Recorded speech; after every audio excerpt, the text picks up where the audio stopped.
The inflation data received so far for October and November show a welcome reduction in the monthly pace of price increases. But it will take substantially more evidence to give confidence that inflation is on a sustained downward path. Hello, welcome to Financial Stockholm. I'm Christopher Crystal, and this is Financial Stockholm, and we are Tuesday, December 20th, 2022. And these are what we're seeing in the news and what the big takes on this for the Swedish economy, and how you can interpret this to invest or maybe look at different angles for investment in the Swedish or Scandinavian markets, or perhaps even other markets, and how it would play into these.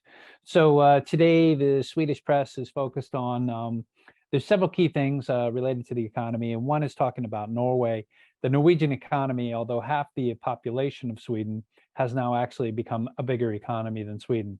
And that's largely tied to energy prices. And so remember, Norway is a large supplier of liquid natural gas. They're giving to Britain about 40% of its natural gas, and they're giving to Europe about 23% of its natural gas, or at least to Germany.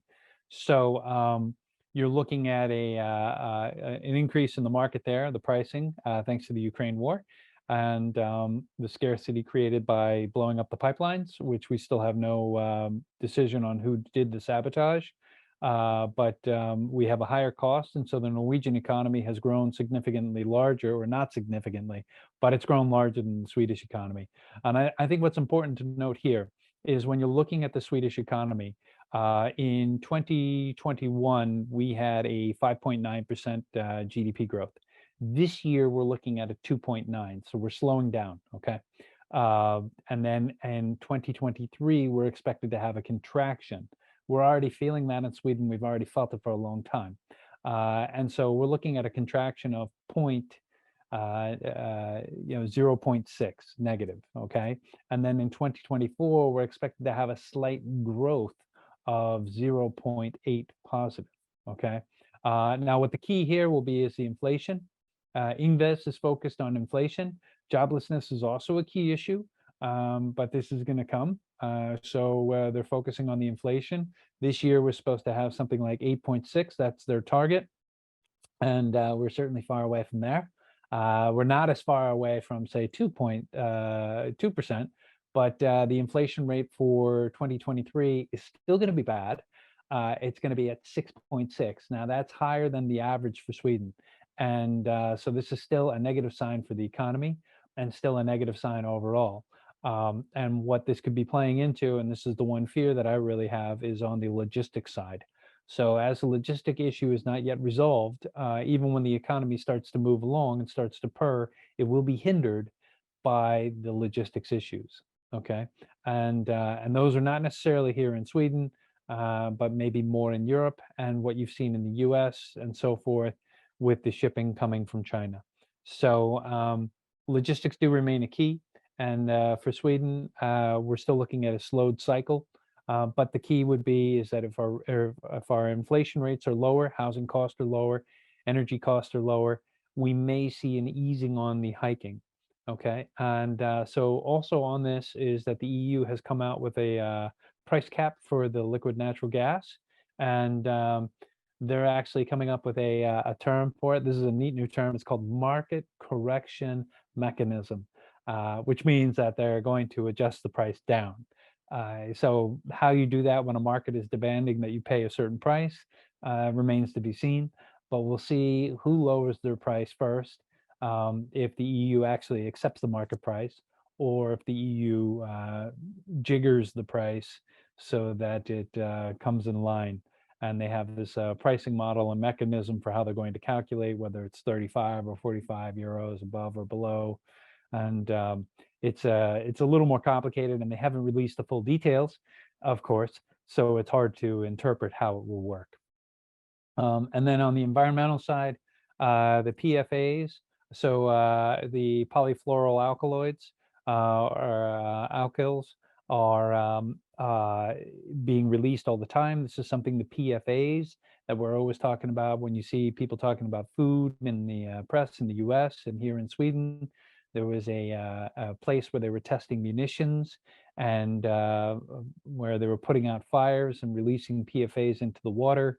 And down here, not too far away from where I am in Blekinge and Ronneby, the people will not receive compensation for the water contamination.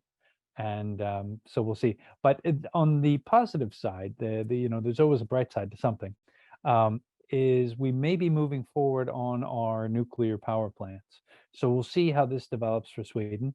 Remember, we have the one up north that'll be produced with Fortum, and that's with Tjärn next or next. So it's a nuclear power company down in Gothenburg, and then there's also one up with Fortum, and they're working on these power plants, and then you have the ones down in Ringhole 1 and 2, where you'll see a development of the SMRs.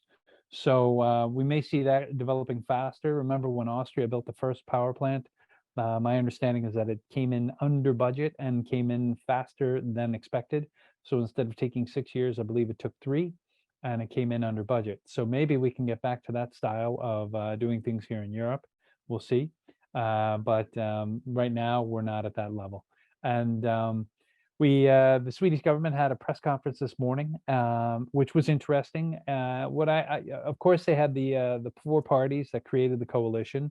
One that's not in the government, but was actually on the spokesperson or at the press conference podium, was the Sverigedemokraterna, but they are working with the Liberal, and they're working with the Moderaterna and the Christian Democrats. So I think them coming forward was a sign of the unity of the politicians working together. But what I think is most important is that they were addressing the issues that have come up within the last 9 weeks that they've been in power. And so they're focusing on society first. So they didn't make any announcements about new police, but they did talk about age restrictions and requirements and warrants and how they're going to search people. So the Swedish citizen will be giving up a little bit of rights. But I think what this can open up for investments, if you look at it in a positive way, there'll be body cameras on police officers. So that would be something where you can look. There will be electronic devices and searching technology and encryption technology. These would all benefit. And then as they will be lowering the age and lowering the punishment, there will have to be more structures that are built for containment. So if you look at the United States, they have a lot of these run-for-profit prisons. And while I don't think we would go into that mode here in Sweden, there is certainly the opportunity for them to follow some of the modeling in terms of the construction. So we will see a higher amount of people here in Sweden incarcerated, as it sounds from the government. So those type of structures or types of organizations within Europe would certainly be of interest. I think if you look at companies like Wackenhut in the US, you would see a similar kind of profile to maybe what you'd want to look for here in Europe. And then, of course, if you look in older care facilities, these would be similar structures. You just have to tighten up the security. And then on top of this, you had articles talking about different towns in Sweden where it's no longer safe, where people don't feel safe, and so they're moving out. Where they're moving to, I don't know, because the problem is across all of Sweden. So it's not like you can move from one city and escape it. We had a suburb of Stockholm, Södertälje, which has more murders by shooting than all of London, and it has significantly less people. It's probably about as big in landmass, but it's not as many people, not as big a population. And then what we also look at is in the Ukrainian war. This would be an area where I think you're going to see growth in the industry, and that's in the munitions side. You had the U.S. manufacturers of weapons like Northrop Grumman, Boeing, and so forth. They were hosting an event. This is in the Wall Street Journal. They've received about 60 billion in orders. They've used some of the munitions that they have to rebuild and replace. So there will be new orders. And so if you want to look at an area where you're going to have profits, well, munitions manufacturers, drones, etc., these are areas where you would likely see continued growth. And if you're worried about it being ESG, well, if you think Ukraine is an existential threat to democracy, well, then there you go. You have your ESG component. But if you're just looking at the pure profit, then I would suggest you start digging down and looking at them. But that's really for you to discuss with any advisor. It's not my advice. It's just areas to look. And I think the way I interpret the situation with Ukraine is that it will be very similar to what you have in the Middle East, where you have a country like Israel, which is at war with all of its neighbors, and then you even have its own population, whether at war with them, and you have a scenario where people still go on vacation despite it being in the middle of a war zone. And Lebanon has started to come back as a vacation spot, even though many would think of it as a war zone. So I think that's really how the interpretation of the Ukraine will go going forward. And this will put pressure on the economy, but it will also, quote unquote, create opportunities for the economy in terms of rebuilding the infrastructure. So we'll see what happens there. But this is really what we're seeing out of the Swedish press. There is a little bit of talk about Twitter and Elon Musk and so forth, but nothing really of any substance. Other than that, really, if you look at the EU and regulation and the internet, the EU will put a stranglehold on business growth.